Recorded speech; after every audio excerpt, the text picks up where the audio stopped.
for most buyers who want an affordable 7-seater, the Maruti Suzuki Ertiga is the only option. But is it a sensible choice, and is it a choice that you want? Let's find out on the show today.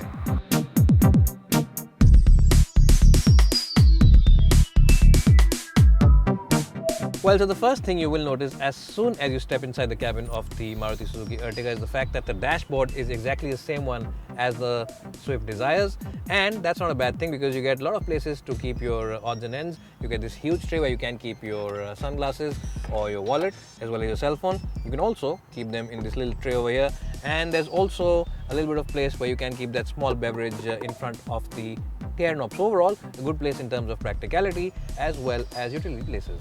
And the best place, of course, to put this little beverage if you are traveling with someone over here is right over here in front of the forward passenger's AC vent. This feature, of course, will ensure that whoever's sitting here will have his drink cold on that long highway trip.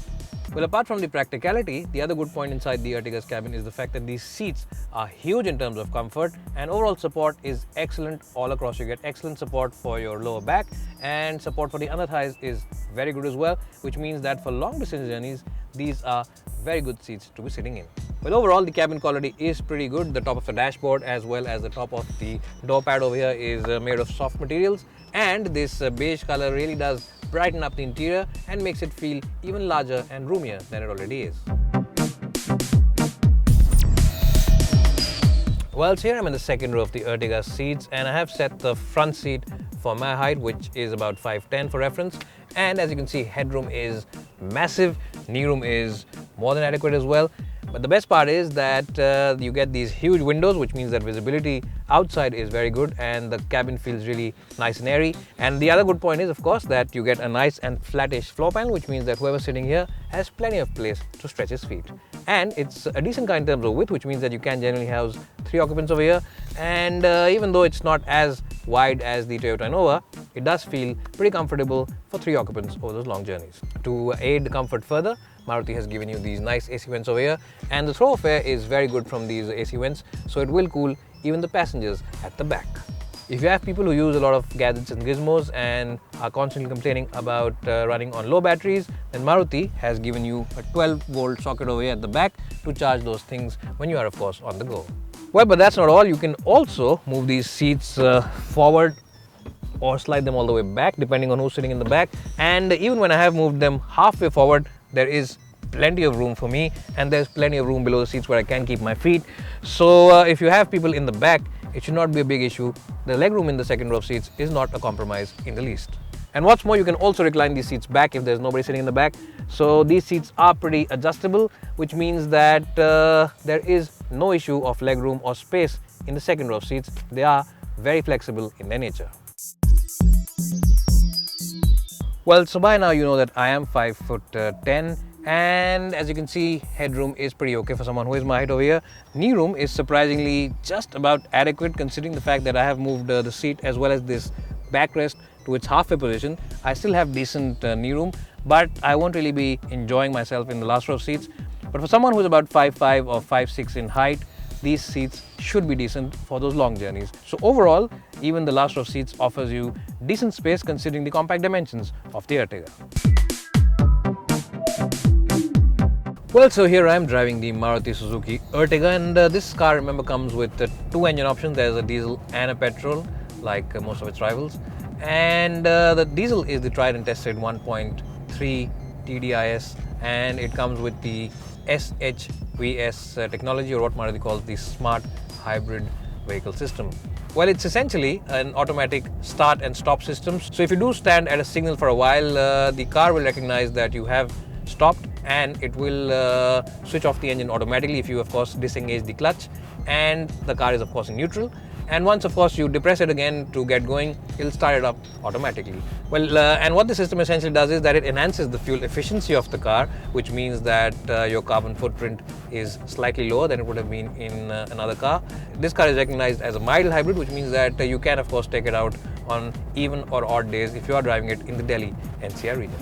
Well, it's a tried and tested engine. As I just mentioned, it's a 1.3 3-liter engine which makes about 89 bhp because Maruti uses a bigger turbo on this one. It's essentially the same engine which also does duty on the Dzire, but of course the Dzire uses a smaller turbo, which means that that car produces only 74 bhp. This one produces about 89 bhp.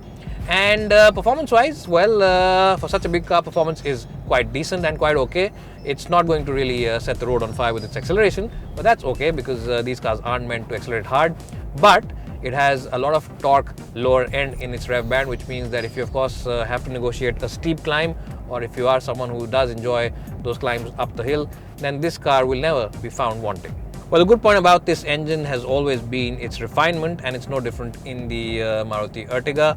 Well, so if you are doing speeds say of about 80 or 90 kph, this car's engine is spinning at a relatively low 2000 rpm in 5th gear, and what that means is that the cabin is pretty well isolated from all the buzz outside. There's a little bit of a hum which enters the cabin, but it's really a very distant hum. So Maruti has done a very good job in terms of the noise and vibration and keeping those things under control. Well, this engine does suffer from a lot of turbo lag, which means that below 2000 rpm it really is a very lazy unit, so you will have to rev it up a bit to get it going. But between 2000 and about 4000 rpm there's plenty of torque available for you, and with that amount of torque you can of course really build a lot of momentum quickly. Well, if you have driven a Maruti Swift or a Maruti Dzire before, you will realize that the gearbox on this one is very familiar, because this gearbox feels just as slick and just as direct to operate as the ones on those cars, so that's a good thing.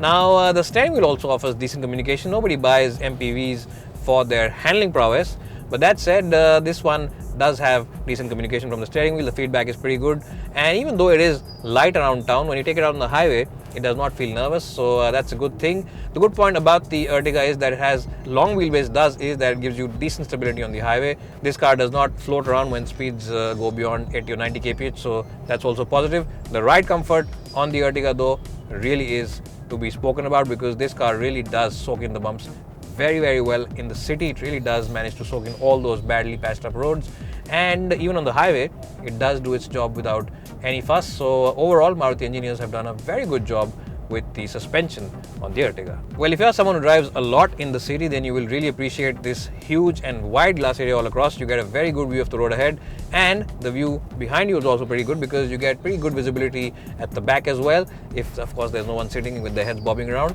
In terms of cabin ambience, you do feel like you are sitting in a pretty sorted out product. Well, when you are doing speeds in excess of say 90 or 100 kph, then there is a little bit of tire noise which enters the cabin, and a little bit of wind whistle does enter through from the pillow over here, but to be honest it is negligible, and with the kind of engine quietness that this car has, these are things which you can take in your stride.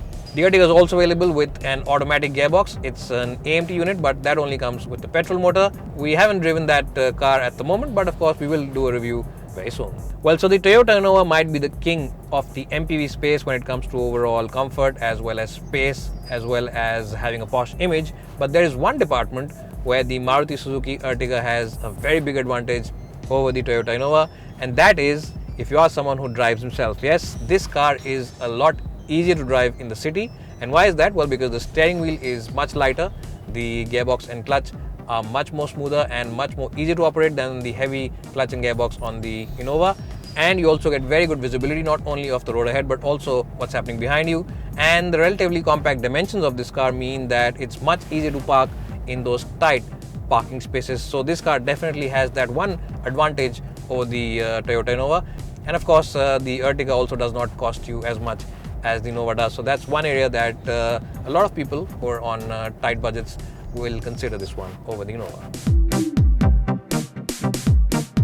Well, so if you are someone who travels a lot with his entire family in the city and also goes out for that occasional highway trip on a regular basis but wants the promise of low running costs as well as peace of mind, then the Maruti Suzuki Ertiga really does fit that bill. And it's a car that you should definitely check out at a Maruti showroom near you. But I will also leave you with another thought. This car managed to do about 80% of what the Toyota Innova Crysta does, but only for 60% of the price. Think about it and you will know what I mean. If you like our YouTube channel, then you should definitely check us out on social media. The links are given in the description below, and also don't forget to subscribe by clicking over here. It's bye for now and hope to see you soon.